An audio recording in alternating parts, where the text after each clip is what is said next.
અને એટલા માટે જીવનમાં કોઈ ને કોઈ એવા સંકલ્પો પ્રતિ વર્ષના, 6 મહિનાના, 1 મહિનાના, એકાદશીના, દર અઠવાડિયાના, રોજના કોઈક એવા સંકલ્પો રાખવા જેથી મન ઠાકોરજી સાથે જોડાયેલું રહે. મંગલ આચરણ, મંગલ ઉચ્ચારણ. જો પ્રભુ માટેનો આ સંકલ્પ કેટલો પવિત્ર. હું તો કહું, જીવનમાં એમણે ઘણા નિર્ણયો લીધા છે. તમે બધાએ પણ જીવનમાં કેટલા નિર્ણયો લીધા છે, કેવા મોટા મોટા નિર્ણયો લીધા છે, મહત્વના ડિસિઝન લીધા છે. પણ એમના જીવનનું સૌથી બેસ્ટ ડિસિઝન કયું? કે આ કથા કરાવી છે. એ નિર્ણય જ્યારે લીધો ને, એ સૌથી શ્રેષ્ઠ નિર્ણય છે. કારણ કે બાકી બધા નિર્ણયો બાંધનારા છે, આ નિર્ણય છોડાવનારો છે, ઉદ્ધારક છે. વિચાર કરો, તમે બધાએ પણ જીવનમાં ઘણા સંકલ્પો કર્યા હશે, પણ શ્રેષ્ઠ સંકલ્પ તમારા જીવનનો કયો? કે જ્યારે તમને વિચાર આવ્યો ને, લાવને ઠાકોરજી પુષ્ટાવીને ઘરે પધરાવી લઉં. આ તમારા જીવનનો બેસ્ટ ડિસિઝન, બેસ્ટ સંકલ્પ, શ્રેષ્ઠતમ નિર્ણય તમારા જીવનનો એ. અને એ નિર્ણયને યાદ કરીને આનંદિત થજો કે મારા જીવનમાં એ વિચાર આવ્યો, એને કારણે ઠાકોરજી મારા ઘરમાં આવ્યા. મારા જીવનમાં આ સંકલ્પ આવ્યો તો મારા જીવનમાં કથા આવી. મંગલ આચરણ. મંગલ આચરણ ક્યારે થાય? જ્યારે પરમ મંગલનું શરણું લીધું હોય. જીવનમાં મંગલ કરનારું કોણ? મંગલમ ભગવાન વિષ્ણુ મંગલમ ગરુડધ્વજ. તો યાદ તો ઘણાને આપણે કરતા હોય, પણ દરેકને યાદ કરવું એ મંગલકારી નથી હોતું. બેસતા તો ઘણા જોડે હોઈએ, પણ દરેક જોડે બેસવું એ મંગલકારી નથી હોતું. બોલતા તો ઘણાનું નામ હોઈએ, પણ દરેક નામ મંગલકારી નથી હોતા. તો આ જીવનમાં મંગલ કરનારું એવું કયું નામ, કયું એવું સ્થાન, કયું એવું વ્યક્તિત્વ કે જેની પાસે જઈને બેસવાથી મંગલ થાય? ત્યારે કહું, એવું કોઈ નામ, એવું કોઈ સ્વરૂપ, એવું કોઈ સ્થાન હોય તો એ ઠાકોરજી છે. મંગલ રૂપ નિધાન સાવરો, મંગલ રૂપ નિધાન. મંગલનો નિધિ પરમાત્મા, એટલે મંગલાચરણ કર્યું છે. ભાગવત જીવનમાં મંગલ લાવનારું છે. એટલે સાહિત્યકારો કહે છે ને કે મંગલ ઉપર જીવન છે કે નહીં, એના માટે વિજ્ઞાનિકો ને માણસો બથી રહ્યા છે કે મંગલ પર જીવન છે કે નહીં, એના માટેની કોશિશ થાય છે. તો મંગલ પર જીવન છે નહીં કે નહીં એની તો મહેનત કરે છે માણસ, પણ જીવનમાં મંગલ પ્રગટ્યું કે નહીં એનો વિચાર તો માણસ કરતો જ નથી. 7 દિવસ આ જીવનમાં મંગલ પ્રગટે એના માટેનો આપણે બધા જ પ્રયાસ કરીશું. એટલે જ ભાગવતના 5 ફળ કયા છે? 5 ફળ. ભાગવત સાંભળીશું અને એમાં પણ આપણા અમદાવાદના લોકોને તેમ થાય આ બધું કરીએ તો ખરા, પણ મળશે શું? તો કહું 5 ફળ. પહેલું ફળ કયું? નિસંશયતા. બધા જ શંકાઓમાંથી મુક્તિ મળી જશે. કેટલી શંકાઓ લઈને આપણે ફરીએ, અને ભગવાન સંબંધી પણ કેટલી શંકાઓ. શું ભગવાન હશે? શું આ દુનિયા ભગવાને બનાવી હશે? અને ભગવાને બનાવી તો ઘણાને સુખી ને ઘણાને દુખી, આવું બધું કેમ કર્યું? અને કરનારો બધું ભગવાન જ હોય તો પાપ કરવું એ પણ ભગવાને કરાવ્યા ને કહેવાય. આપણે તો એમ કહીએ કે બધું ભગવાન કરાવે તો પાપ કરવું એ પણ ભગવાને કરાવે કહેવાય. સારું કામ કરીએ તો બધું ભગવાન, ને ખરાબ કરીએ આપણું. આ બધી શંકાઓ તમને જાગતી નથી? જાગે છે ને? તો આ કથા તમારા માટે જ છે. ચૂકશો તો તમને જ નુકસાન છે. જો જીવનના કાર્યો તો થતા જ રહેવાના, તમે નહીં હો તોય થવાના છે. દુનિયામાં ભગવાને કોઈ પણ વ્યક્તિને એટલો મહત્વનો બનાવ્યો જ નથી કે જેના જવાથી ભગવાનના કામ રોકાઈ જાય. કોઈ નહીં. આપણે ભણે માનતા હોઈએ અને આ લોકો કહેતા અમે નહીં રહીએ ત્યારે ખબર પડશે આ બધું કેમ ચાલે છે. એ કહેનારા બધા જ જતા રહે છે, બધાનું બધું ચાલતું રહે છે. અને ઉલટાનો એ જ નડતો હોય, એના ગયા પછી વધારે સારું ચાલતું હોય. એટલે કોઈનાથી કઈ રોકાતું નથી.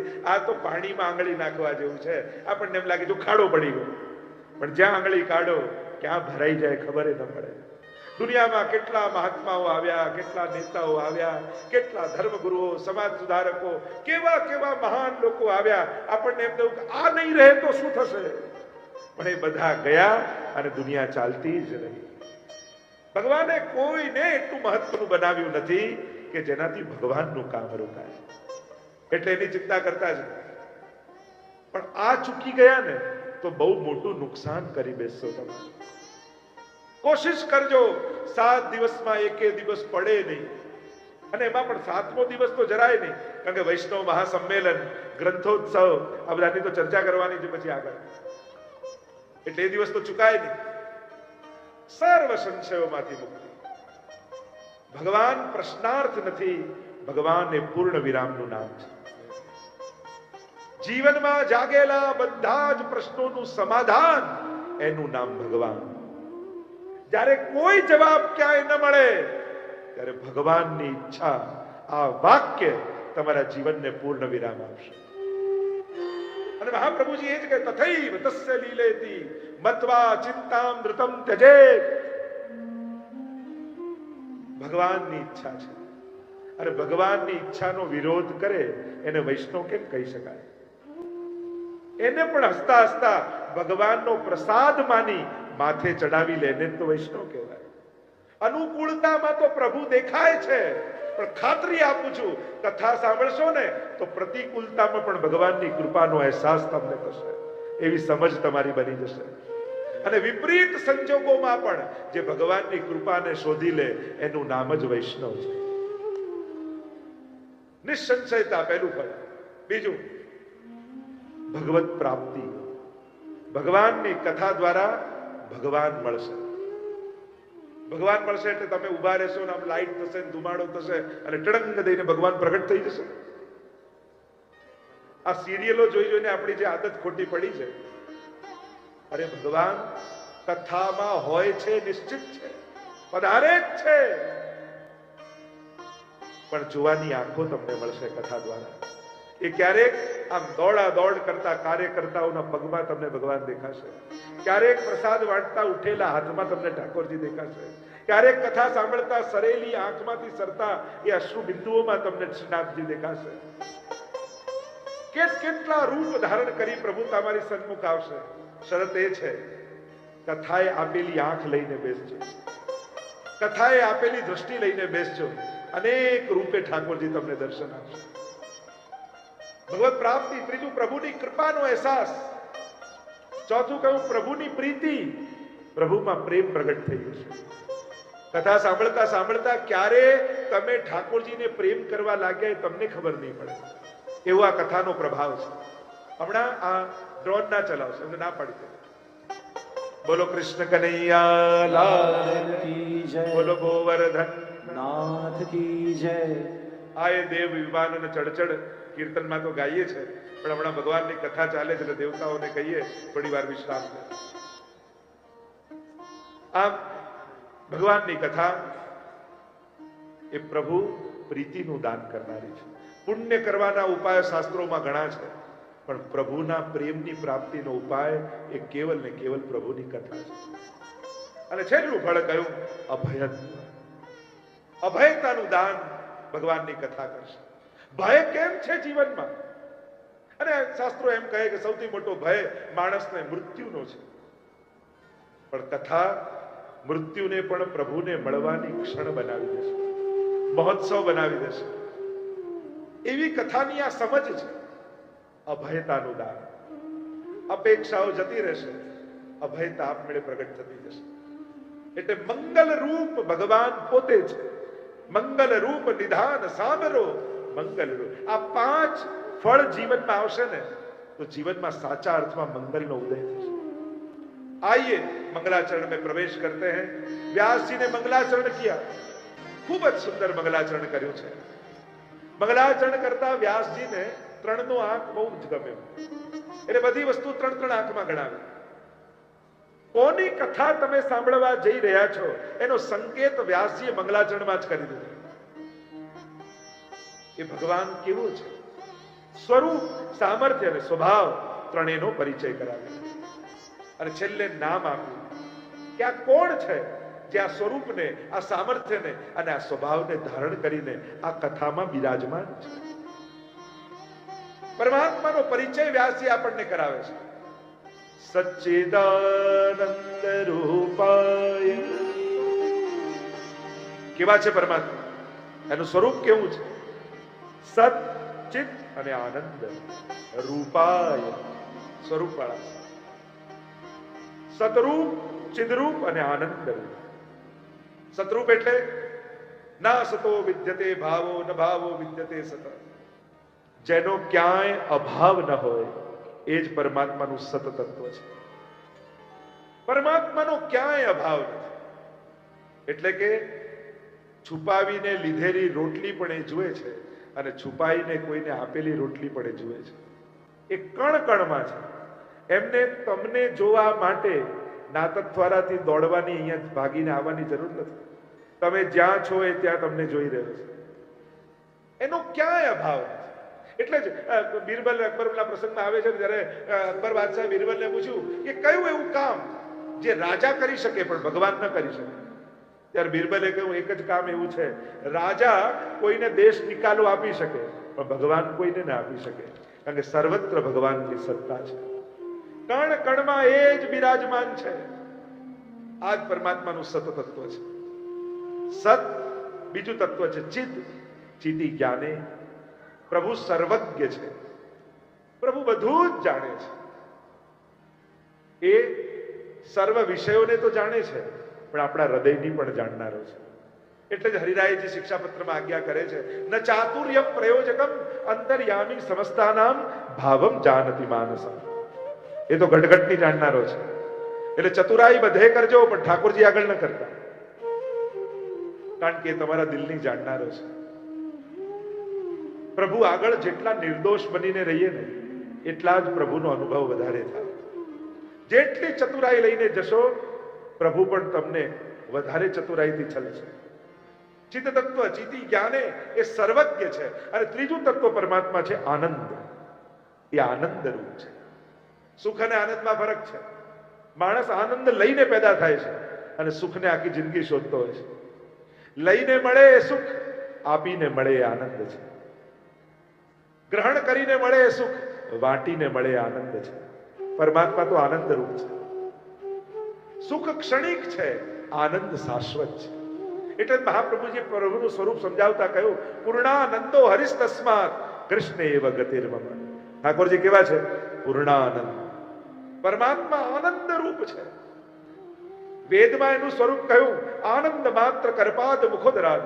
જે સર્વાંગ આનંદમય છે એ જ બ્રહ્મ છે. અને એ જ વેદમાં વર્ણિત બ્રહ્મ જે આનંદ રૂપ કહ્યો એ નંદ બાબાના ઘરે પ્રગટ થયો. એટલે કહીએ નંદ ઘેર આનંદ ભયો. વેદનો આનંદ નંદ બાબાના ઘરે પ્રગટ થયો છે. એટલે કે નંદ ઘેર આનંદ ભયો. પણ કયા નામે? તો કે જય કનૈયાલાલ. એ તો આનંદ રૂપ છે. અને આનંદ એ આત્માનો સ્વભાવ છે. આત્માનો સ્વભાવ આનંદ છે. અને એટલા માટે કોઈ ડોક્ટરને કે કોઈને પણ પૂછશો ને તમે કે લાંબુ જીવવા માટે શું કરીએ, તો કે આનંદમાં રહેવું. તો પણ ડોક્ટર આપણને શું કહે? આનંદમાં રહેવું. પણ એમ ન કે આનંદ ક્યાં જઈને મેળવવો. આ તો કથામાં આવીએ ત્યારે પહેલો દિવસ જાય, બીજો દિવસ જાય, ત્રીજો દિવસ જાય અને ચોથો દિવસ આવે ત્યારે સરનામું ખબર પડે કે નંદ ઘેર આનંદ ભયો, કનૈયાલાલ કી. નંદ ઘેર આનંદ ભયો. કનૈયાલાલ કી. તો આનંદનું સરનામું ભાગવત આપે છે. ક્યાં છે? તો કે નંદ ઘર આનંદ ભયો. આ નંદ બાબાના ઘરે આનંદ છે. આનંદ કહા હૈ? જ્યાં કથા હૈ, જ્યાં ઠાકોરજી હૈ. અને જ્યારે જીવ ભગવાનનો થઈ આનંદમાં જીવે છે ને, મેં તો આ કોરોનામાં બહુ જોયું. બધાને એટલા બધા ફોન આવે, કોરોના થયો, ક્વોરન્ટાઇન થયા હોય એટલે ફોન આવે, જે આપની કથા સાંભળીએ છીએ તો ઓક્સિજનનું લેવલ વધી જાય છે. મેં કીધું તો સાંભળે રાખો. ઘણાના ફોન આવતા એવા જોશમાં કથા સાંભળીને આનંદમાં આવી જાય કે ઠીક થવા લાગે. આનંદમાં રહેવું. આનંદ છે ક્યાં? આનંદ તો તમારા ઘરે 2x2 નું જે ખાનું છે ને, જેને તમે મંદિર કહો છો, એ જગતનો આનંદ એ ત્યાં લાલનનું રૂપ લઈ મહાપ્રભુજીની કૃપાથી બિરાજમાન છે. આનંદ છે ક્યાં? આ તમારી સન્મુખ જે ગ્રંથ બિરાજમાન છે એના અક્ષરે અક્ષરમાં એ વિશ્વનો આનંદ અક્ષરનું રૂપ ધારણ કરીને બિરાજમાન છે. જે વક્તાને માધ્યમ બનાવી શબ્દ રૂપ બની તમારા કર્ણના માધ્યમથી હૃદયમાં આવીને બિરાજમાન છે. આનંદ તો ત્યાં બિરાજમાન છે. સચ્ચિદાનંદ રૂપ પરમાત્મા છે. ઠાકોરજી આનંદ રૂપ હૈ.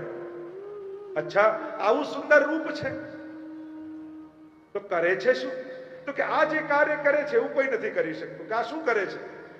વિશ્વોત્પત્ત્યાદિ હેતવે, વિશ્વની ઉત્પત્તિ, સ્થિતિ અને લય કરે છે. અચ્છા, ઉત્પત્તિ આ કરે છે કે હા માણસ પણ ઉત્પત્તિ, સ્થિતિ અને લય કરે. તો બંનેમાં ફરક શું? કે માણસ કોઈ વસ્તુનું સર્જન કરે ને તો એને એમાં મોહ થઈ જાય. માણસ કોઈ વસ્તુનું પાલન કરે તો એને અહંકાર થઈ જાય. અને માણસ ગુમાવી બેસે તો એને દુઃખ થાય. તો શું પરમાત્માને પણ આવું થાય છે? તો કે ના, એમને તો સર્જનમાં પણ આનંદ, પાલનમાં પણ આનંદ અને લયમાં પણ આનંદ. કઈ રીતે? તો કે નાનકડું બાળક જેમ દરિયા કિનારે રમતું હોય ત્યારે માટીથી ઘર બનાવતું હોય ત્યારે પણ આનંદમાં હોય. ઘર બની જાય ને છીપલાથી રમતું હોય ત્યારે પણ આનંદમાં હોય. અને ઘરે જવાનો સમય થાય ત્યારે કૂદકા મારીને ઘર તોડતું હોય ત્યારે પણ આનંદમાં જ હોય. એને તો આનંદથી આ સર્જન કર્યું છે અને લય કર્યું છે. માણસના જીવનમાં સંભવ નથી. એક કોઈ વસ્તુને સર્જે ને, એક નાનકડું ડ્રોઈંગ બનાવીને તોય સાઇન કરીએ અને ઘરમાં એવી જગ્યાએ લગાડીએ કે મહેમાનની પહેલી નજર ત્યાં પડે અને તુરંત ઘર બતાવતા બતાવતા કે આપણે બનાવ્યું છે. તો ભૂલી જાય કે તને કોણે બનાવ્યો છે. અને તને બનાવનારે તો ક્યાંય સાઇન કરી નથી. આ દુનિયા બનાવનારે ક્યાંય સાઇન કરી નથી. પછી તારું સર્જન કેમ કહેવાય? પાલન કરે તો અહંકાર થઈ જાય. કોઈને પણ આપણે સેટ કરી દીધો આને, પણ તને કોણે સેટ કર્યો એ તો ભૂલી જ ગયો. આખી જિંદગી આપણે એમ કહેતા આપણે સેટ કરી દીધો, આપણે સેટ, અને એમાં ને એમાં અપસેટ રહીએ કે જેને સેટ કર્યો એ તો કયામાં રહ્યો જ નથી. મૂળ વાત એ છે કરનારો તો પરમાત્મા છે અને ગુમાવી બેસી તો દુઃખ થાય આપણને. પ્રભુ તો લીલા કરે છે, કણેમાં આનંદ છે. સર્જનારો એ હા. અરે એક નાનકડી ટાંકણીને તમે જુઓ અને કોઈ કે એમને બની ગઈ તો તમે માનો? નાનકડી ટાંકણીને જોઈને તમે તૈયાર નથી થતા કે એમને બની જાય. કોઈ બનાવનારું તો હોય ને. તો આખા બ્રહ્માંડને જોઈ તમને ઈશ્વર કેમ યાદ નથી આવતું? કે આ સર્જન થયું છે તો ક્યાંક ને ક્યાંક કોઈ સર્જનારો તો જરૂર હશે. રડતા રડતા રંગમંચ પર સૃષ્ટિ કેરો આવ્યો છે. ન ભૂખ તરસનું ભાન તને, ન સુખ દુઃખ કઈ સમજાય તને. ન ચાંદ ગગનમાં તે મૂક્યો, ન સૂરજ વળી તારું સર્જન તે નથી મૂક્યા નગમાં, તોય તારાઓનો પાર નથી. ને તોય વળી તું બોલે છે કે સૃષ્ટિમાં ભગવાન નથી. આખું બ્રહ્માંડનું આ વૈચિત્ર જોઈ તમને ભગવાનનું સ્મરણ કેમ નથી થતું? વિશ્વની ઉત્પત્તિ, સ્થિતિ અને લય કરનારો પરમાત્મા છે. અચ્છા, તો આટલા મોટા કાર્યો કરે અને મોટા કામ કરનારા સ્વભાવના બહુ આકરા હોય. બહુ મોટા પદ પર યા બહુ મોટા કાર્ય કરતા હોય ને એ સ્વભાવના બહુ આકરા થઈ જાય. તો અચ્છા, પરમાત્મા એમનો સ્વભાવ કેવો છે? તો કે આના જેવો કોમળ સ્વભાવ તો કોઈનો નથી. કેવો સ્વભાવ છે? કહ્યું તાપત્રય વિનાશાય શ્રી કૃષ્ણાય વયમ. આ તો ત્રિવિધ તાપોને હરી લેનારો છે. પરમાત્મા બધું જ જોઈ શકે છે, ભક્તની આંખમાં આંસુ નથી જોઈ શકતો. આટલો સામર્થ્યવાન હોવા છતાં આટલો સુરદયી કોઈ હોય તો એ પરમાત્મા છે. એ ભક્તને દુખી નથી જોઈ શકતો. આપણો તો પરમાત્મા કેવો છે? ધાતૃચિતામ તતોન્યમ કંબા દયાલુ શરણમ પ્રજેમ. ભાગવતના શ્લોકોમાં કહ્યું તો ખરા, અન્ય પરમાત્માની વ્યાખ્યાઓ જેવી આવી હોય એવી આવી હશે. ભાગવતનો પરમાત્મા અતિશય કરુણામય છે. અને કેવો કરુણામય છે? વિષ લગાવીને વિષપાન કરાવવા આવેલી પૂતના ભગવાનને મારવા આવેલી છે.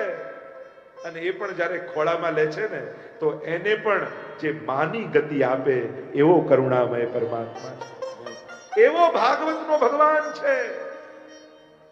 એને ખોળામાં લીધાય છે અને પોતે ખોળામાં બેઠોય છે, પણ બંનેના ઉદ્ધાર કર્યા છે. પૂતના જેવીને ખોળામાં ભગવાન આવી ગયા તો પૂતનાનો ઉદ્ધાર થઈ ગયો. અને હિરણ્યકશિપુ જેવાને પોતાના ખોળામાં લીધો તો એનોય ઉદ્ધાર ભગવાને કર્યો. લોકો ફરિયાદ કરતા હોય વૈષ્ણવો, અરે સેવા કરતા મારું મન નથી લાગતું ને મારો ભાવ નથી લાગતો, પછી સેવા કરવાનું ફળ મળે? પૂતના જેવો તો ભાવ નથી ને. અભાવ છે, કુભાવ તો નથી ને. દૂધમાં તમે તો બદામ, પિસ્તા, કેસર ને ચારોળી નાખો છો. પૂતનાની જેમ વિષ તો ભેળવતા નથી ને. તો જે વિષ ભેળવીને આવી એને જો માની ગતિ આપતા હોય તો તમને કઈ ગતિ આપશે એનો તો વિચાર કરો. કંબા દયાલુ શરણમ બ્રજેમ. આવો કૃપાળુ સ્વભાવ વાળો પરમાત્મા શ્રીમદ ભાગવતમાં છે. કેમ કલિયુગમાં ભાગવતનું મહાત્મ્ય ગાયું છે? કારણ કે અન્ય શાસ્ત્રોમાં રહેલો પરમાત્મા કર્મના સિદ્ધાંતોના ચોપડા ખોલીને બેઠો હોય છે, અને ભાગવતમાં બિરાજતા ભગવાને ચોપડા બંધ કરી અને કેવલ કૃપા કરવાનો સંકલ્પ કરેલો છે. એટલા માટે ભાગવતની શરણે જાઓ કલિયુગમાં. એટલા માટે કલિયુગમાં અન્ય શાસ્ત્રો કરતા પણ ભાગવતનું મહાત્મ્ય અધિક કયું છે. મહાપ્રભુજીએ પણ કૃપા કરી આ ભાગવતનું મંથન કરી ભાગવત સુધા રસ મથકે અપનો પંથ જતાયો. ભાગવતનું દોહન કરી જે માખણ કાઢ્યું એનું નામ જ પુષ્ટિ માર્ગ છે.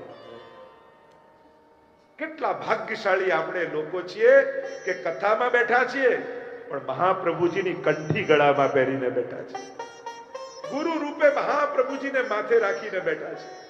આ કલિયુગના સમયમાં શ્રી વલ્લભ જેવા ગુરુ આપણને મળ્યા છે, એનાથી ભાગ્યશાળી બીજું શું હોય? એનાથી સૌભાગ્યની વાત બીજી શું હોય? સાધન બળ નથી, કોઈ સાધનનું બળ નથી, સાધનાનું બળ નથી, બુદ્ધિનું બળ નથી, પણ હા ગુરુ બળ આપણા માથે એટલું મોટું છે ને કે ગુરુનું કૃપા બળ એટલું મોટું છે કે બિન સાધન પાએંગે ફલ. સાધન કર્યા વગર પણ જગતનો નાથ મહાપ્રભુજી આપણા ખોળામાં રમતો કરી દીધો છે. એ ત્રિલોકના નાથને રોજ જગાડીને ખોળામાં આપણે બેસાડીએ છીએ. એવું સૌભાગ્ય મહાપ્રભુજી આપણને આપે છે. તાપત્રય વિનાશાય. જો શરણાગત થવું હોય, દ્રષ્ટિ દ્વારા આકર્ષણ થાય, હૃદય દ્વારા પ્રેમ બંધાય અને બુદ્ધિથી સામર્થ્યનું દર્શન કરે તો સમર્પણ થાય. ભક્તિ માટે આ ત્રણેય જોઈએ. તો આ ત્રણેય માટે ત્રણ વસ્તુ બતાવી. રૂપાય કહી નેત્રોથી પ્રભુને આકર્ષિત કરે કે આ નેત્રો ને પ્રભુના દર્શનની લાલસા જાગે કે આવું રૂપ તો ક્યારેય નથી જોયું. પ્રભુનું સામર્થ્ય બતાવી બુદ્ધિને સમર્પિત કરી દીધી. કારણ કે બુદ્ધિ જ્યારે પોતાના કરતા અધિક કોઈ સામર્થ્ય વાળાને જુએ ને તો એની શરણાગત થઈ જાય. એટલે સામર્થ્ય બતાવ્યું. વિશ્વોત્પત્યાદિ હેતવે, આટલું મોટું કાર્ય કરનારો પરમાત્મા છે. અને સ્વભાવ બતાવી હૃદયને ઠાકોરજીમાં લગાવી દીધું. કારણ કે જ્યાં લાગણી જુએ ને ત્યાં હૃદય એનું થઈ જાય. તો પ્રભુ કેવા લાગણીશીલ છે એ પ્રભુનો સ્વભાવ બતાવીને કહ્યું. પણ આ ભગવાન છે કોણ? આ કોની વાત થઈ રહી છે? એટલે કહ્યું શ્રી કૃષ્ણાય વયમ નુમઃ. એવા શ્રી કૃષ્ણને અમે નુમ ધાતુ સ્તુતિના અર્થમાં વપરાય છે. અમે પ્રભુની સ્તુતિ કરીએ છીએ. પ્રશંસાના અર્થમાં વપરાય છે. અમે પ્રભુની પ્રશંસા કરીએ છીએ. યા એક અર્થ નમનના અર્થમાં કર્યો કે અમે પ્રભુને નમન કરીએ છીએ, વંદન કરીએ છીએ. એક વસ્તુ યાદ રાખો, જેને પગે લાગવા જેવું છે એને નહીં લાગો તો ન લાગવા જેવા લોકોને રોજ પગે પડવું પડશે. સર્વ સમર્થ એવા ઠાકોરજીને વંદન નહીં કરો તો અસમર્થ એવા માણસના પગે પડવું પડશે. પ્રભુના આશ્રયમાં નહીં રહો તો દુનિયાની ગરજ કરતા રહેવું પડશે. વૈષ્ણવ એને કહેવાય કે જીવનના પ્રત્યેક સંકલ્પો પ્રભુના ભરોસે કરે, લોકોના ભરોસે ન કરે. કારણ કે જે વ્યક્તિને પોતાના જીવનનો પોતાના ઉપર ભરોસો નથી એના ભરોસે આપણે જીવન કેમ કાઢી શકવાના? જે આજે છે ને કાલે રહેશે કે નહીં એની ભરોસો નથી, એની ખબર નથી, અને એના ભરોસે આપણે જીવન કાઢવાના? જીવનના સંકલ્પો એના ભરોસે કરવાના? અરે ના. શરણે પડવું હોય તો સર્વ સમર્થના શરણે પડવું. અને આ જગતમાં, આ બ્રહ્માંડમાં સર્વ સમર્થ કોણ છે? તો મહાપ્રભુજી આજ્ઞા કરી, પ્રભુ સર્વ સમર્થો હિ તતો નિશ્ચિતતામ વ્રજે. કેવલ ને કેવલ પરમાત્મા જ સર્વ સમર્થ છે.